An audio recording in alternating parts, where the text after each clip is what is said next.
Hi, I'm Jeff Gallett from IBM, and I'm here today chatting with Megan Burns from Forrester Research about customer experience. Megan, one of the things that you've spoken about and given advice on is the idea of the unmet customer journey and how companies can adapt to that. What are your thoughts on that, and what do you actually mean exactly by the unmet customer needs?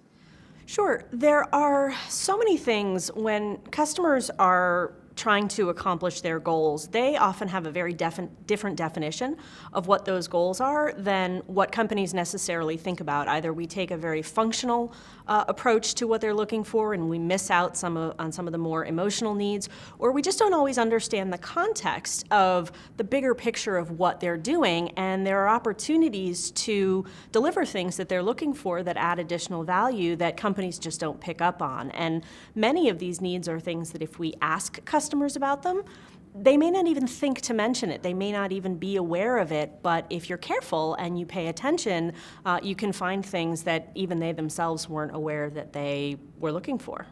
So context seems to be a very important concept. How do you understand the context? How can you observe these customer needs so you can understand and develop answers as a business to meeting these needs?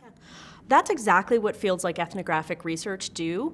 They have techniques for doing observational studies, for actually going into the environment where the customer is when they're doing what they're doing, and sitting back and observing and watching and listening for those types of things. So in some organizations, it's a ride-along, right? If you work for a company that sells things over the web, actually going with drivers to deliver things in people's homes to see what it's like, not only when they get the package, but when they are actually using the device. If you're in a B2B environment, going and spending time in your customers' offices or on their manufacturing floor to get a sense of what they're doing. And it's really amazing the things that we pick up when we're watching like that. And luckily there are tools to help us do that.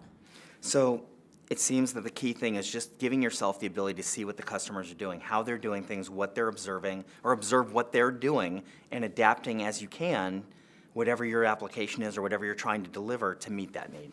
Yeah, and looking for the things that aren't obvious. A lot of times innovation is about finding the things that seem obvious after the fact before anybody else does, and a lot of that just requires paying attention. Great, thank you. You're welcome.